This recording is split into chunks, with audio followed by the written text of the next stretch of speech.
Hello everyone, स्वागत है आप सभी का आपके अपने YouTube channel S smart classes में।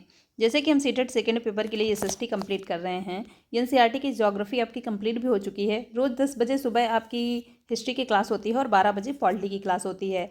आज देखिए एनसीईआरटी हिस्ट्री की इस क्लास में आज हम क्लास 6 का चैप्टर 6 कंप्लीट करेंगे।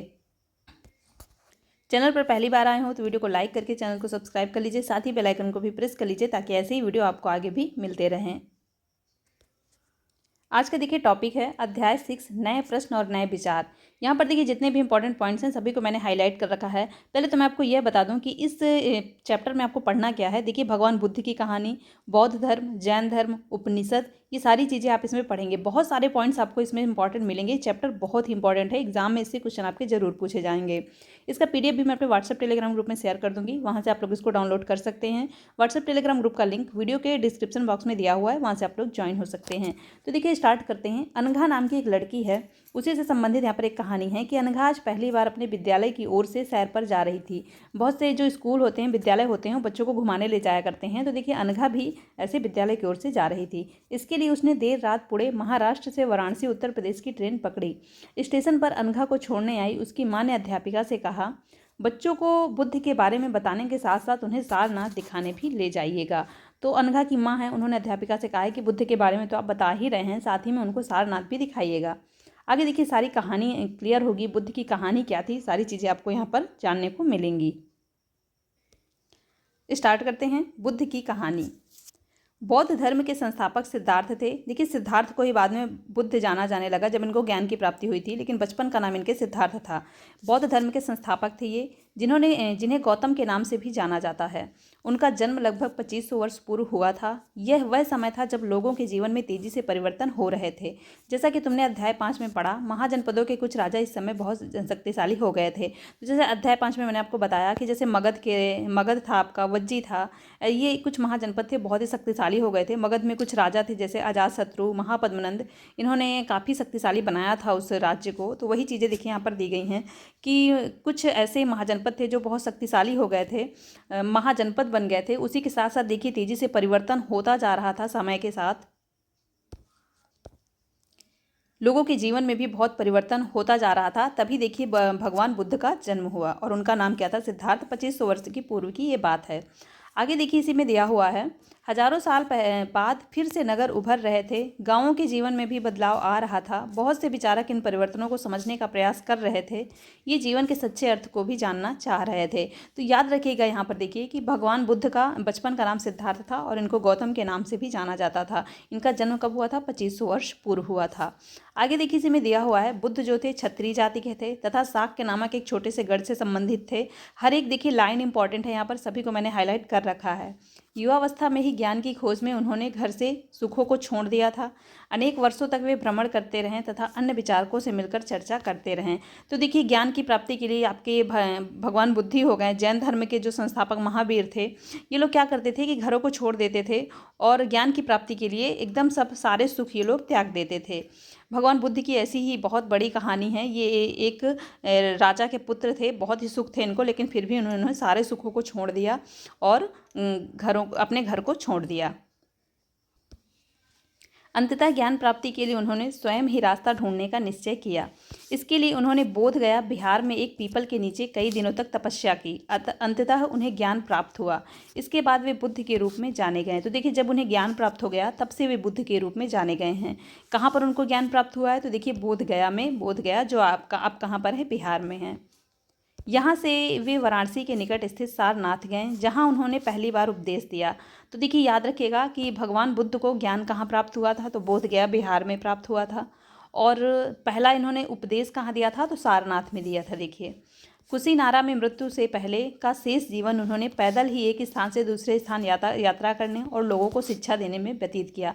तो इनकी देखिए मृत्यु जो हुई थी कुशीनारा में हुई थी। मृत्यु से पहले इन्होंने पैदल ही यात्रा की थी। देखिए कोई भी गाड़ी वाड़ी का प्रयोग नहीं करते थे, ये पैदल ही एक जगह से दूसरे जगह जाते थे और लोगों को शिक्षा देते थे, यही उनका काम था। यहाँ पर देखिए क्लास 6 की बुक है, ज़्यादा कुछ नहीं दिया हुआ है। बुद्ध की जो मृत्यु हुई थी, मैं आपको बता दूँ, चुंद द्वारा अर्पित भोजन के कारण हुई थी, क्योंकि बुद्ध जो थे वो मदिरा और मांस का प्रयोग नहीं करते थे और उन्हें भोजन के लिए बुलाया गया था और उसमें उनको मदिरा मांस परोसा गया था, तो वहीं पर देखिए उनकी मृत्यु हो गई थी। तो यहाँ पर इनकी एक कहानी है। हर देखिए पहले, काफ़ी पहले समय की बात है, तो ये नहीं कह सकते कि बिल्कुल क्लियर ही है, लेकिन ऐसा जो जो कुछ भी ऐसा मिलता है, एक ही व्यक्ति के विषय में कई सारी चीज़ें लोग के अलग अलग मत होते हैं, तो ये कहानी थी जो मैंने आपको बता दी है। साथ ही में देखिए बुद्ध ने शिक्षा दी कि यह जीवन कष्टों और दुखों से भरा है और ऐसी हमारी इच्छा और लालसाओं जो हमेशा पूरी नहीं हो सकती हैं के कारण होता है। तो जीवन देखिए दुखों और कष्टों से भरा है। किस कारण दुख और कष्ट हैं? हमारी इच्छाओं के कारण। हमारी जो इच्छाएं कभी पूरी ही नहीं हो सकती, रोज़ कोई ना कोई इच्छा होती रहती है, इसी कारण से हमारा जीवन जो है दुखों कष्टों से भरा है। अगर देखिए इच्छाएं हम अपनी ख़त्म कर लेंगे तो कोई दुख और कष्ट नहीं रहेगा, ये बुद्ध का मानना था। कभी कभी हम जो चाहते हैं वह प्राप्त कर लेने के बाद भी संतुष्ट नहीं होते और अधिक वस्तुओं को पाने की इच्छा करने लगते हैं। तो देखिए सभी के साथ होता है, हमारे आपके साथ भी। हम जो चाहते हैं वो हमें मिल भी जाता है तो भी हमें लगता है कि अब ये चीज़ मिल जाए, उसके बाद अब ये चीज़ मिल जाए। तो मेन कारण यही है दुखों और कष्टों का। बुद्ध ने इस लिप्सा को तृष्णा कहा है। बुद्ध ने शिक्षा दी कि आत्मसंयम अपनाकर हम ऐसी लालसा से मुक्ति पा सकते हैं। आत्मसंयम मतलब हम अपने आप में कंट्रोल करके ऐसी लालसा से मुक्ति पा सकते हैं। उन्होंने कहा कि दयालु होने तथा मनुष्यों के साथ साथ जानवरों के जीवन का भी आदर करने की शिक्षा दी। वे मानते थे कि हमारे कर्मों के परिणाम, चाहे वह अच्छे हों या बुरे, हमारे वर्तमान जीवन के साथ साथ बाद के जीवन को भी प्रभावित करते हैं। तो देखिए बुद्ध का मानना था कि पुनर्जन्म में भी, जब दूसरा जन्म होगा, उस जन्म में भी हमारे कर्मों का फल हमको मिलेगा। वर्तमान में तो मिलेगा ही, नहीं मिला तो अगले जन्म में भी मिलेगा। बुद्ध ने अपनी शिक्षा सामान्य लोगों की प्राकृत भाषा में दी थी। बहुत ही इंपॉर्टेंट है कि बुद्ध के जो उपदेश थे किस भाषा में थे, तो याद रखिएगा प्राकृत भाषा में। इससे सामान्य लोग भी उनके उद्देश्य को समझ सके। वेदों की रचना के लिए किस भाषा का प्रयोग हुआ था? बुद्ध ने कहा कि किस शिक्षा को केवल इसलिए नहीं स्वीकार करें कि यह उनका उपदेश है, बल्कि वे अपने विवेक से मापें। आओ देखो उन्होंने ऐसा किस प्रकार किया। तो देखिए बुद्ध ने यह भी कहा था कि आप केवल सुनकर, उपदेश मानकर इसको मत स्वीकार करिए, बल्कि खुद से भी सोचिए कि हाँ ये सही है। और देखिए हम लोग भी अगर सोचें तो ये बिल्कुल सही है कि हमारी जो तृष्णाएं होती हैं, इच्छाएं होती हैं, वही नहीं ख़त्म होती। अगर वो ख़त्म हो जाएँ तो कोई भी दुख और कष्ट रहे ही ना। साथ ही में देखिए यहाँ पर सारनाथ स्तूप के बारे में कुछ दिया है। इस इमारत को स्तूप के नाम से जाना जाता है। यहीं पर बुद्ध ने अपना सर्वप्रथम उपदेश दिया था। इसी घटना की स्मृति में यहाँ स्तूप का निर्माण किया गया। अध्याय 10 में इन स्तूपों के बारे में और अधिक पढ़ोगे। तो देखिए अध्याय 10 में विस्तृत जानकारी दी हुई है स्तूप की। तो यहाँ पर देखिए सारनाथ में बुद्ध ने अपना प्रथम उपदेश दिया था, आप ये याद रखिएगा, और इसी कारण से वहाँ पर एक स्तूप बनाया गया है। यहाँ पर देखिए चित्र में दिखाया भी गया है। ये देखिए सारनाथ का स्तूप, ये देख लीजिए। आगे बढ़ेंगे। किसा गौतमी की कहानी। यह बुद्ध के विषय में एक प्रसिद्ध कहानी है। एक समय की बात है, किसा गौतमी नामक एक स्त्री का पुत्र मर गया। इस बात से वह इतनी दुखी हुई कि वह अपने बच्चे को गोद में लिए नगर की सड़कों पर घूम घूम कर लोगों से प्रार्थना करने लगी कि उसके पुत्र को जीवित कर दें। एक भला व्यक्ति उसे बुद्ध के पास ले गया। बुद्ध ने कहा, मुझे एक मुट्ठी सरसों के बीज लाकर दो, मैं तुम्हारे पुत्र को जीवित कर दूंगा। किसा गौतमी बहुत प्रसन्न हुई, पर जैसे ही वह बीज लाने के लिए जाने लगी तभी बुद्ध ने उसे रोका और कहा, ये बीज एक ऐसे घर से मांग कर लाओ जहाँ किसी की मृत्यु ना हुई हो। किसा गौतमी एक दरवाजे से दूसरे दरवाजे गई, लेकिन जहाँ भी गई उसने पाया कि हर घर में किसी न किसी के पिता, माता, बहन, भाई, पति, पत्नी, बच्चे, चाचा, चाची, दादा या दादी की मृत्यु हुई थी। बुद्ध दुखी माँ को क्या शिक्षा देने का प्रयास कर रहे थे? तो देखिए बुद्ध का यही मतलब था कि जीवन और मृत्यु प्रकृति का नियम है, ये तो होनी ही है। इसलिए बुद्ध उस दुखी माँ को समझाने की कोशिश कर रहे थे तो मृत्यु तो होना ही है। अगर जन्म हुआ है तो मृत्यु भी होगी। ऐसा कोई भी घर नहीं है जहाँ मृत्यु ना हो। तो ये देखिए एक बुद्ध की पॉपुलर कहानी थी जो यहाँ पर दी हुई है। साथ ही में देखिए बुद्ध की एक और कहानी है। जब उन्होंने संन्यास ग्रहण किया था, मतलब घर छोड़ा था, तब बुद्ध जो थे उनको मतलब वो राजमहल से संबंधित थे, राजा के पुत्र थे, और पहले ही राजा को भविष्यवाणी कर दी गई थी कि मतलब ये संन्यास ग्रहण करेंगे, ये तो बहुत बड़े राजा बनेंगे। तो इसीलिए राजा उनको घर से बाहर नहीं निकलने देते थे, केवल उनको महल में ही रहने देते थे।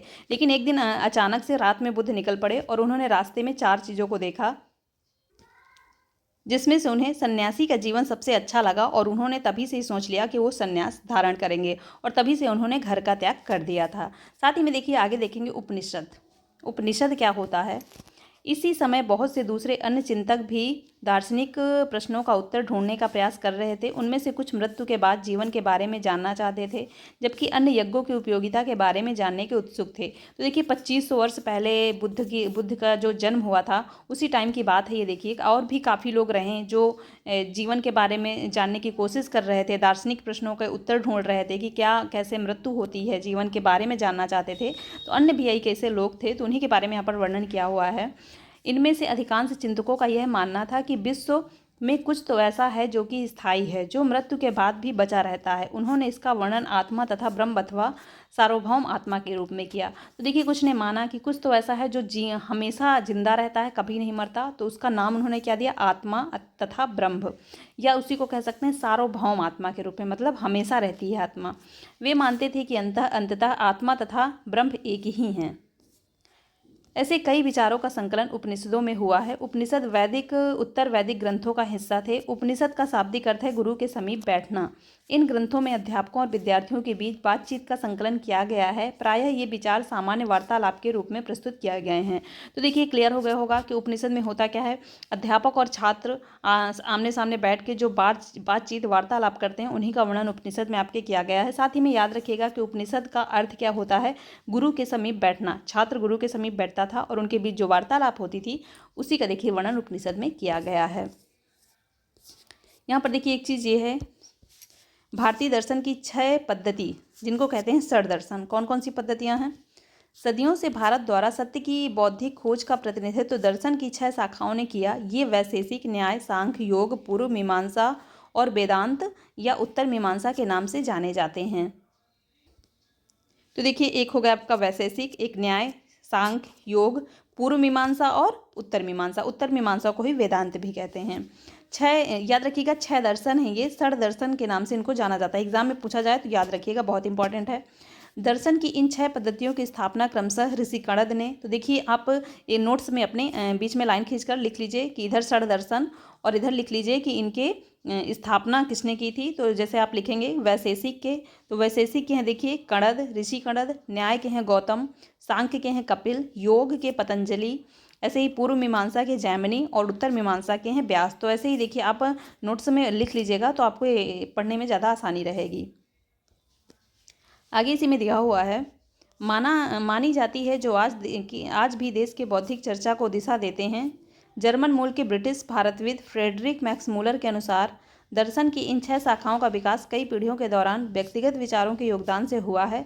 यद्यपि ये एक दूसरे से भिन्न दिखते हैं, तथापि सत्य की इनकी समझ में आधारभूत तालमेल दिखता है।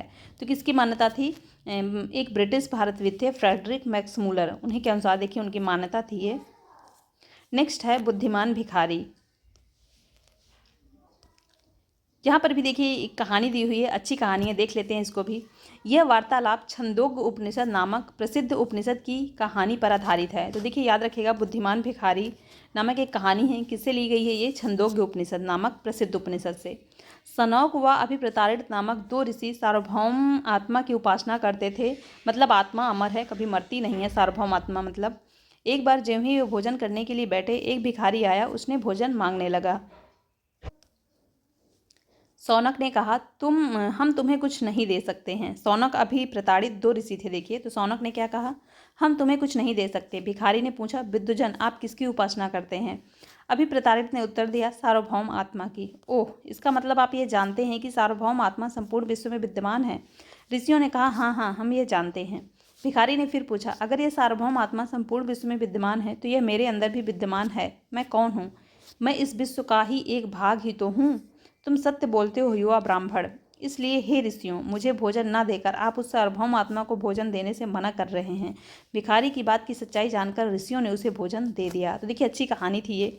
समझाया गया है इसमें कि सार्वभौम आत्मा की तो पूजा करते ही थे वो लोग, लेकिन हर एक इंसान के अंदर ही तो सार्वभौम आत्मा है। जब आप सार्वभौम आत्मा को मानते हैं तो वही भिखारी ने इनको यहाँ पर समझाया है। तो यहाँ पर देखिए आपको याद ये रखना है कि बुद्धिमान भिखारी एक कहानी है, कहाँ से ली गई है, तो छंदोग्य उपनिषद नामक उपनिषद से ली गई है। आगे देखिए, इन चर्चाओं में भाग लेने वाले अधिकांश पुरुष ब्राह्मण तथा राजा होते थे। कभी कभी गार्गी, अपाला, घोसी, मैत्री जैसी स्त्री विचारकों का भी उल्लेख मिलता है जो अपनी विद्वता के लिए जानी जाती हैं। तो देखिए ज़्यादातर पुरुष ही हर चीज़ों में भाग लेते थे, लेकिन कुछ स्त्रियां भी हुई, जैसे आपकी हो गई गार्गी, अपाला, घोषा, मैत्रेयी, ये कुछ स्त्रियां भी हो गई जिनका नाम भी विद्वता के लिए जाना जाता है और वाद विवाद में भाग लिया करती थी। निर्धन व्यक्ति इस तरह के वाद विवाद में बहुत कम ही हिस्सा लेते थे। इस तरह का एक प्रसिद्ध अपवाद सत्यकाम जाबाल का है। सत्यकाम जाबाल का नाम उसकी दासी माँ के नाम पर पड़ा। सत्यकाम के मन में सत्य जानने की तीव्र जिज्ञासा उत्पन्न हुई। गौतम नामक एक ब्राह्मण ने उन्हें अपने विद्यार्थी के रूप में स्वीकार किया तथा वह अपने समय के सर्वाधिक प्रसिद्ध विचारकों में से एक बन गए। तो देखिए, निर्धन गरीब व्यक्ति जो थे वो इन सब चीज़ों में भाग नहीं लेते थे, वाद विवाद में या खोजबीन में। वो उनका तो बस अपना पेट पालना वही काम था। लेकिन एक देखिए इंसान था यहाँ पर, क्या नाम था उसका? सत्यकाम जबाल। याद रखिएगा, सत्यकाम जबाल नाम का एक इंसान था। उसने जानने की कोशिश की, सत्य जानने की उसमें तीव्र जिज्ञासा उत्पन्न हुई और उसने गौतम नाम के एक ब्राह्मण से अपने विद्यार्थी के रूप में उसे स्वीकार किया तथा वह अपने से सर्वाधिक प्रसिद्ध विचारकों में से एक बन गया। उपनिषदों के कई विचारों का विकास बाद में प्रसिद्ध विचारक शंकराचार्य के द्वारा किया गया,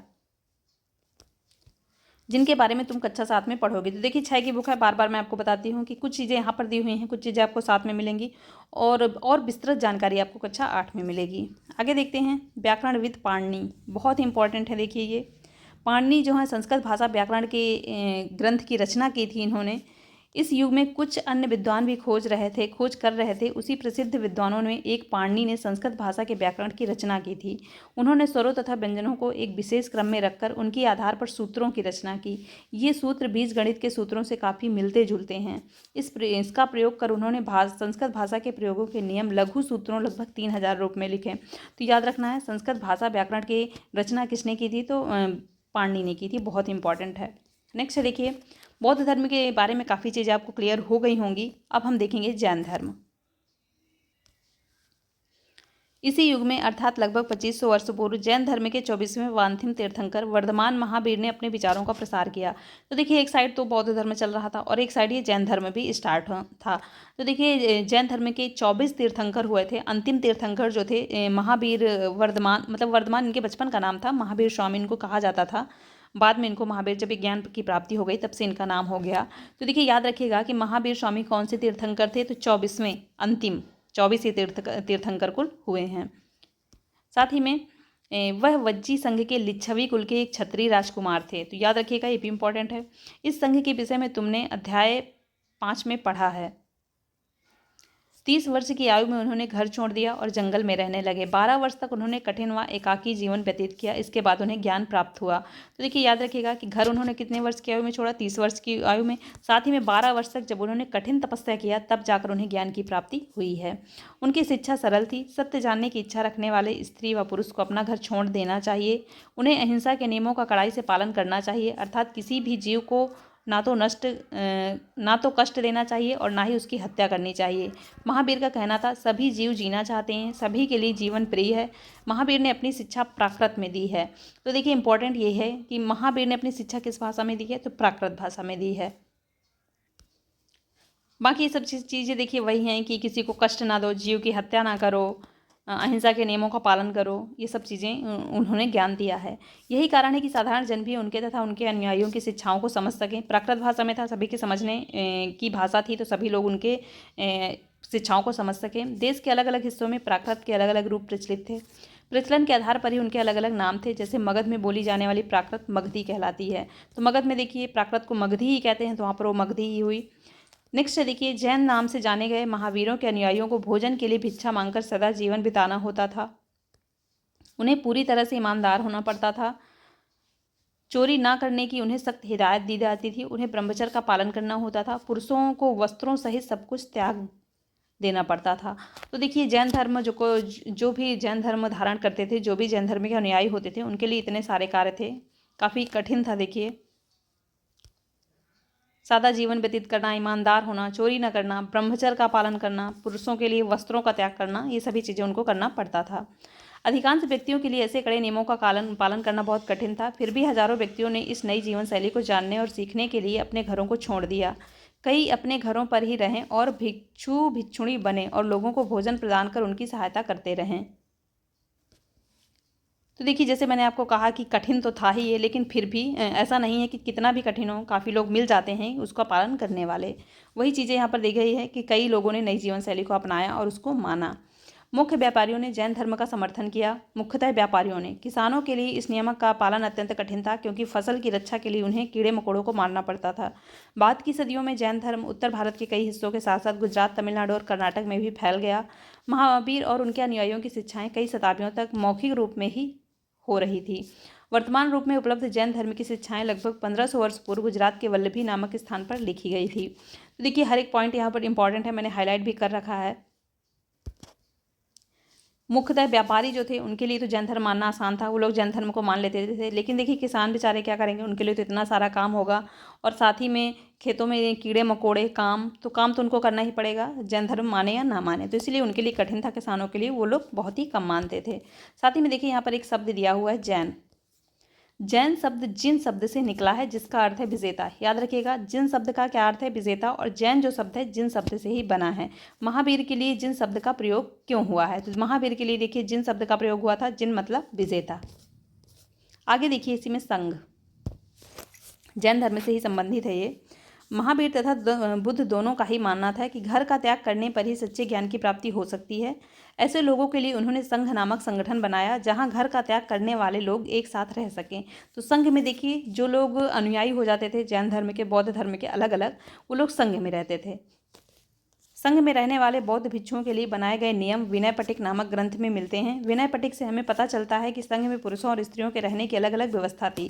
तो देखिए जैन धर्म के 3 ग्रंथ थे, विनय पिटक, सूत पिटक, अभिधम पिटक। तो विनय पिटक से सारी जानकारी मिलती है कि कैसे लोग रहते थे, स्त्रियाँ अलग रहती थी, पुरुष अलग रहते थे। सभी व्यक्ति संघ में प्रवेश ले सकते थे। हालांकि संघ में प्रवेश के लिए बच्चों को अपने माता पिता, दासों को अपने स्वामी से, राजा के यहाँ काम करने वाले लोगों को राजा से, कर्जदारों को अपने देनदारों से अनुमति लेनी होती थी। एक स्त्री को इसके लिए अपने पति से अनुमति लेनी होती थी। तो देखिए स्त्री पुरुष सभी संघ में रह सकते थे, बस उनको अनुमति लेनी होती थी अपने अपने यहाँ अपने लोगों से। संघ में प्रवेश लेने वाले स्त्री पुरुष बहुत सादा जीवन जीते थे। वे अपना अधिकांश समय ध्यान में बिताते थे और दिन के एक निश्चित समय में वे शहरों तथा गाँव में जाकर भिक्षा मांगते थे। यही कारण है कि उन्हें भिक्षु तथा भिक्षुणी कहा गया है। वे आम लोगों को शिक्षा देते थे और साथ ही एक दूसरे की सहायता भी करते थे। किसी तरह की आपसी लड़ाई का निपटारा करने के लिए वे प्रायः बैठक भी किया करते थे। तो देखिए संघ की बातें बताई गई हैं, क्या क्या संघ में होता है जान लीजिए, क्योंकि हर चीज़ देखिए दिमाग में अगर आप एक बार पढ़े रहेंगे तो आप जानते रहेंगे कि हाँ ये ऐसा ऐसा होता है। संघ में प्रवेश लेने वाले ब्राह्मणों में ब्राह्मण, क्षत्रिय, व्यापारी, मजदूर, नाई, गणिकाएँ तथा दास शामिल थे। इनमें से कई लोगों ने बुद्ध की शिक्षाओं के विषय में लिखा तथा कुछ लोगों ने संघ में अपने जीवन के विषय में सुंदर कविताएं की रचना की। जैसे वो लोग रहते थे उसी से संबंधित रचनाओं की उन्होंने रचना की थी। नेक्स्ट पॉइंट है देखिए बिहार। बिहार क्या होता है, इंपॉर्टेंट है, समझिएगा कि बिहार होता क्या है। जैन धर्म एवं बौद्ध भिक्षु पूरे साल एक स्थान से दूसरे स्थान घूमते हुए उपदेश दिया करते थे। केवल वर्षा ऋतु में जब यात्रा करना कठिन हो जाता था तो वे एक स्थान पर ही निवास करते थे। ऐसे समय वे अपने अनुयायियों द्वारा उद्यानों में बनवाए गए अस्थायी निवासों में अथवा पहाड़ी क्षेत्रों की प्राकृतिक गुफाओं में रहते थे। जैसे जैसे समय बीतता गया, भिक्षु भिक्षुणियों ने स्वयं तथा उनके समर्थकों ने अधिक स्थायी शरणार्थी स्थलों की आवश्यकता का अनुभव किया। तब कई शरण स्थल बनाए गए जिन्हें विहार कहा गया। तो देखिए बिहार होता क्या है, क्लियर हो गया होगा कि जैन और बौद्ध जो भिक्षु थे केवल वर्षा ऋतु में, याद रखिएगा, केवल वर्षा ऋतु में उनके रहने के लिए जगह बनाई गई थी। वैसे तो नॉर्मली टाइम ये घूमते ही रहते थे, लेकिन वर्षा ऋतु में आना जाना कठिन होता था। तो वर्षा ऋतु में वर्षा ऋतु में इनके ठहरने के लिए एक शरण स्थल जो बनाए गए थे वही कहलाते थे बिहार, जहाँ पर ये लोग वर्षा ऋतु में रहते थे, याद रखिएगा। पहाड़ी को काटकर बनाई गई एक गुफा, यह कारले वर्तमान महाराष्ट्र में स्थित एक गुफा है। भिक्षु भिक्षुणियाँ इन शरण स्थलों में रहकर ध्यान किया करते थे। तो देखिए ये दिखाया गया है कि यहाँ पर बिहार होता था, मतलब जो भिक्षु भिक्षुणियाँ थे वो वर्षा ऋतु में यहाँ पर रहते थे। कहाँ पर है देखिए, ये वर्तमान महाराष्ट्र में कारले, जिसको पहले कारले कहते थे, वर्तमान महाराष्ट्र है। तो पहाड़ी को काटकर ये गुफा बनाई गई है, याद रखिएगा, सारी चीज़ें इंपॉर्टेंट हैं यहाँ पर। एक बौद्ध ग्रंथ से ज्ञात होता है, जिस तरह महासागरों से मिलने पर नदियों की अलग अलग पहचान समाप्त हो जाती है, उसी तरह बुद्ध के अनुयायी जब भिक्षुओं की श्रेणी में प्रवेश करते हैं तो अपना वर्ग, श्रेणी और परिवार सब त्याग देते हैं। बिहार से संबंधित देखिए आगे भी दिया हुआ है कि आरंभिक विहार जो थे लकड़ी के बनाए गए थे तथा बाद में इनके निर्माण में ईंटों का प्रयोग होने लगा था। पश्चिमी भारत में विशेषकर कुछ पहाड़ियों को खोदकर बनाए गए थे, जैसे अभी ऊपर ही आपको पहाड़ी कार्ले महाराष्ट्र में है जो आधुनिक पहाड़ियों को ही काट कर बनाया गया है। प्रायः किसी धनी व्यापारी राजा अथवा भूस्वामी द्वारा दान में दी गई भूमि पर बिहार का निर्माण होता था। स्थानीय व्यक्ति भिक्षु भिक्षुणियों के लिए भोजन वस्त्र दवाइयाँ लेकर आते थे। तो देखिए जो उनके जहाँ पर भी ये लोग रुकते थे वहाँ पर जो स्थानीय लोग होते थे वो इनके लिए भोजन खाने की चीज़ें वस्त्र साथ ही में दवाइयाँ लेकर आते थे, जिससे इनको कोई दिक्कत ना हो, जिसके बदले ये भिक्षु और भिक्षुणी लोगों को शिक्षा देते थे। लोग आने वाली शताब्दियों में बौद्ध धर्म उपमहाद्वीप के विभिन्न हिस्सों के साथ साथ ही बाहरी क्षेत्रों में भी फैल गया। इस समय बौद्ध धर्म की एक नई धारा महायान का विकास हुआ। इसकी दो मुख्य विशेषताएं थी। पहले मूर्तियों में बुद्ध की उपस्थिति सिर्फ कुछ संकेतों के माध्यम से दर्शाई जाती थी। मिसाल के तौर पर उनकी निर्वाण प्राप्ति पीपल के पेड़ की मूर्ति द्वारा दर्शाया जाता था। अब बुद्ध की प्रतिमाएं बनाई जाने लगीं। तो देखिए बौद्ध धर्म का धीरे धीरे क्या हो गया, दो शाखाओं में बढ़ गई, महायान शाखा और एक हीनयान शाखा थी। लेकिन देखिए यहाँ पर महायान का बस उल्लेख किया हुआ है। तो यहाँ पर देखिए इसकी विशेषताएं भी थी कि पहले जो बुद्ध की मूर्तियाँ थी उसमें सिर्फ कुछ संकेत हुआ करते थे, लेकिन धीरे धीरे क्या हुआ कि प्रतिमाएं बनाई जाने लगी, बड़ी बड़ी बुद्ध की प्रतिमा बनाई जाने लगी। इनकी अधिकांश मथुरा में तो कुछ तक्षशिला में बनाई जाने लगी। तो याद रखिएगा कि अधिकांश मूर्तियाँ कहाँ बनाई जाने लगी, तो मथुरा में और कुछ तक्षशिला में भी। दूसरा परिवर्तन बोधिसत्व में आस्था को लेकर आया। बोधिसत्व उन्हें कहते हैं जो ज्ञान प्राप्ति के बाद एकांतवास करते हुए ध्यान साधना कर सकते थे, लेकिन ऐसा करने के बजाय वे लोगों को शिक्षा देने और मदद करने के लिए सांसारिक परिवेश में ही रहना ठीक समझने लगे। धीरे धीरे बोधिसत्व की पूजा काफ़ी लोकप्रिय हो गई और पूरे मध्य एशिया, चीन और बाद में कोरिया तथा जापान तक भी फैल गई। बौद्ध धर्म का प्रसार पश्चिमी और दक्षिणी भारत में हुआ, जहाँ बौद्ध भिक्षुओं के रहने के लिए पहाड़ों में दर्जनों गुफाएं खोदी गईं। बौद्ध धर्म दक्षिण पूर्व की ओर श्रीलंका, म्यांमार, थाईलैंड तथा इंडोनेशिया सहित दक्षिण पूर्व एशिया के अन्य भागों में भी फैला। थेरवाद नामक बौद्ध धर्म का आरंभिक रूप इन क्षेत्रों में कहीं अधिक प्रचलित था। देखिए कुछ चीज़ें थी बौद्ध धर्म से संबंधित। थेरवाद नामक बौद्ध धर्म था जो इन क्षेत्रों में, जैसे आपका म्यांमार, थाईलैंड, इंडोनेशिया, दक्षिण पूर्वी श्रीलंका, इन क्षेत्रों में थेरवाद नामक एक बौद्ध धर्म बहुत ही प्रचलित था। साथ ही में देखिए तीर्थयात्री के कौन होते हैं। तीर्थयात्री वे स्त्री पुरुष होते हैं जो प्रार्थना के लिए पवित्र स्थानों की यात्रा करते हैं। इस तरह भारत की यात्रा पर आया चीनी बौद्ध यात्री फाय सिन काफ़ी प्रसिद्ध था। वह करीब 1600 साल पहले आया था।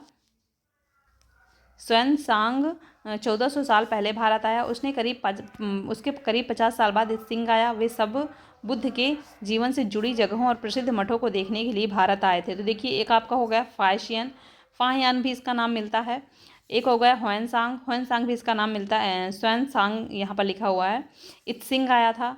तो देखिए ये सब बुद्ध के मठों को देखने के लिए भारत आए थे। इनमें से प्रत्येक तीर्थयात्री अपनी यात्रा का वर्णन लिखा। उन्होंने अपनी यात्रा के दौरान आई मुश्किलों के बारे में लिखा। इन यात्राओं में कई वर्षों लग जाया करते थे। जिन देशों और मठों को उन्होंने देखा उनके बारे में उन्होंने लिखा और उन किताबों के बारे में उन्होंने लिखा जिन्हें वे अपने साथ ले गए थे। तो देखिए ये लोग यात्रा करने तो आते ही थे, तीर्थयात्री थे, बाहर से यहाँ पर घूमने आया करते थे भारत में, यहाँ का वर्णन करते थे, बुकें लिखते थे क्या कैसा होता है यहाँ पर। साथ ही में देखिए कुछ किताबें भी ये बटोर कर अपने साथ ले गए थे। आगे देखिए नालंदा शिक्षा का एक विशिष्ट केंद्र। उस समय जो शिक्षा का विशिष्ट केंद्र था नालंदा था। स्वयंसांग तथा अन्य तीर्थयात्रियों ने उस समय के प्रसिद्ध बौद्ध विद्या केंद्र नालंदा बिहार में अध्ययन किया। उसने नालंदा के बारे में इस प्रकार लिखा है। तो देखिए स्वयंसांग जो आया था वो बौद्ध शिक्षा के विद्या केंद्र था उस समय नालंदा विश्वविद्यालय, और बिहार में था देखिए। तो वहाँ पर उसने अध्ययन भी किया और साथ ही में क्या वहाँ के बारे में लिखा है देखिए। यहाँ के शिक्षक योग्यता तथा बुद्धि में सबसे आगे हैं। बुद्ध के उपदेशों का पूरी ईमानदारी से पालन करते हैं। मठ के नियम काफ़ी सख्त हैं जिन्हें सबको मानना पड़ता है। पूरे दिन वाद विवाद चलते ही रहते हैं जिससे युवा और वृद्ध दोनों ही एक दूसरे की मदद करते हैं। विभिन्न शहरों से विद्वान लोग अपनी शंकाएं दूर करने यहाँ आते हैं। नए आगंतुकों से पहले द्वारपाल ही कठिन प्रश्न पूछते हैं। उन्हें अंदर जाने की अनुमति तभी मिलती है जब वे द्वारपाल को सही उत्तर दे पाते हैं। 10 से 7-8 सही उत्तर नहीं दे पाते हैं। 10 में से 7-8 सही उत्तर नहीं दे पाते हैं। स्वयंसांग नालंदा में क्यों पढ़ना चाहता था? तो देखिए जब उसने वहाँ पर पढ़ा, प्रवेश किया, तभी तो वहाँ के बारे में सब कुछ जाना उसने, और वो सब कुछ जानने ही यहाँ पर आया था स्वयंसांग कि क्या यहाँ पर कैसा होता है। साथ ही में देखिए जीवन के चरण, आश्रम कुछ बताए गए हैं, बहुत इंपॉर्टेंट है। आश्रम शब्द का तात्पर्य जीवन के एक चरण से है। ब्रह्मचर्य, गृहस्थ, वानप्रस्थ, संन्यास, देखिए 4 आश्रम होते हैं, 4 आश्रमों की व्यवस्था की गई है। ब्रह्मचर्य के अंतर्गत ब्राह्मण, क्षत्रिय तथा वैश्य से अपेक्षा की जाती है कि इस चरण के दौरान वे सादा जीवन बिताकर वेदों का अध्ययन करेंगे। गृहस्थ आश्रम के अंतर्गत उन्हें विवाह कर एक गृहस्थ के रूप में रहना होता है। वानप्रस्थ के अंतर्गत उन्हें जंगल में रहकर साधना करनी थी, अतः उन्हें सब कुछ त्याग कर सन्यासी बन जाना था। आश्रम व्यवस्था में लोगों ने अपने जीवन का कुछ हिस्सा ध्यान में लगाने पर बल दिया। तो देखिए याद रखिएगा कि 4 प्रकार के आश्रम कौन कौन से होते हैं। ब्रह्मचर्य हो गया, गृहस्थ हो गया, वानप्रस्थ हो गया और सन्यास हो गया। ब्रह्मचर्य मतलब बचपन का टाइम जो होता है उसमें ब्रह्मचर्य जीवन व्यतीत करना, पढ़ाई लिखाई करना। गृहस्थ घर गृहस्थी में लगना। वानप्रस्थ जंगलों में जाकर साधना करना। और सन्यास सब कुछ त्याग कर अंत में सन्यासी बन जाना। तो 4 आश्रमों की यही विशेषता थी। तो यहाँ से देखिए आपके चैप्टर कंप्लीट होता है। थोड़ा बड़ा चैप्टर था लेकिन बहुत सारे इंपॉर्टेंट पॉइंट्स है इसमें। वीडियो पसंद आया हो तो लाइक कर दीजिएगा, साथ ही में जो भी चैनल पर नए हैं चैनल को सब्सक्राइब कर लीजिए, बेल आइकन को भी प्रेस कर लीजिए ताकि ऐसे ही वीडियो आपको आगे भी मिलते रहें। मिलते हैं नेक्स्ट वीडियो में। Thanks for watching.